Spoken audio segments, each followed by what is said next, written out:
Vuoi assaggiare una birra dove al suo interno scopri la specialità tipica friulana? Lumi Beer, il prodotto ricavato in 20 ettari di terreno coltivato orzodistico, biodiversità, performance ambientale.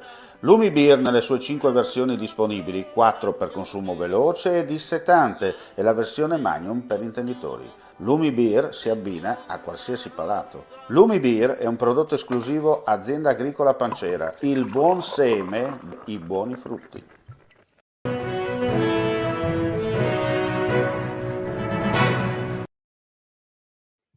Ben ritrovati gentili amici e amiche a questa seconda edizione del nostro audio-video giornale, le ultimissime dal Friuli Venezia Giulia. Apriamo chiaramente con la cronaca e di Avignone, non tedesca come riferito in un primo tempo, l'escursionista che quindi 52enne, di cui si sono perse le tracce ieri dopo che si è incamminata alle 13 da Barcis per compiere un'escursione da sola. La donna era ospite da conoscenti e sono stati loro a dare l'allarme. Sono stati battuti tra stanotte e questa mattina tutti i sentieri e le loro deviazioni a partire da quello che segnava la quota 995 che conduce sul Monte Laura con alcuni tratti in cresta molto esposti. Questa mattina si è alzato in volo anche l'elicottero della Protezione Civile per le perlustrazioni dall'alto e sono arrivate diverse unità cinofile anche della Guardia di Finanza per collaborare alle ricerche. Sul posto i carabinieri di Montereale Valcellina. Una quarantina di uomini impegnati appartenenti alle varie forze dell'ordine, comprese 3 stazioni del soccorso alpino. Alle 11:30 il cellulare della donna, da ieri irraggiungibile, ha ripreso a squillare. Grazie a questo nuovo elemento la Guardia di Finanza sta operando al fine di identificare le ultime celle telefoniche agganciate per circoscrivere, se possibile, l'area da battere. Al momento, mentre stiamo andando in onda, non ci sono ulteriori novità.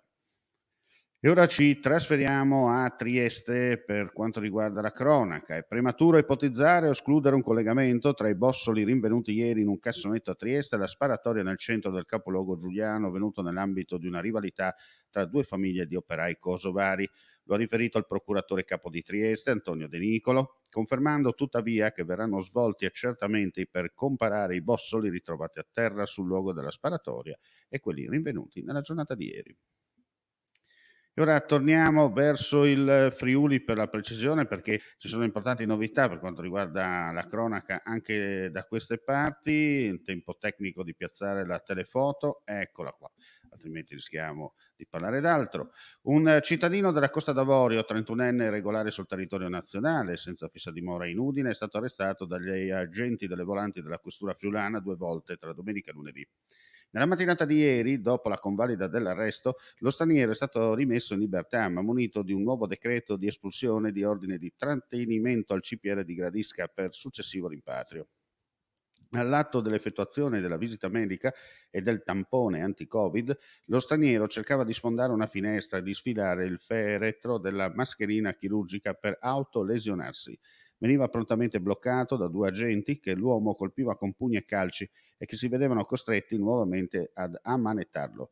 Lo stesso veniva quindi arrestato per resistenza e lesioni cagionate agli agenti e tradotto in carcere a disposizione dell'autorità giudiziaria. E ora andiamo a chiudere con una notizia di sport per quanto riguarda Udine. È stata inaugurata la presenza del vice sindaco e assessore ai lavori pubblici di Udine, Loris Michelini, e dell'assessore allo sport, Antonio Falcone, la nuova sala polifunzionale dell'impianto sportivo Giacomo Centazzo di Via della Roggia. Il locale può ospitare circa 60 persone per una superficie di oltre 72 metri quadri ed è fruibile anche da persone con disabilità. Una parte della struttura è stata adibita a chiosco al quale è possibile accedere anche dal locale polifunzionale, oltre che dall'esterno, e comprende un'area dedicata a magazzino e un'altra alla distribuzione. L'edificio inoltre è alimentato da pannelli fotovoltaici.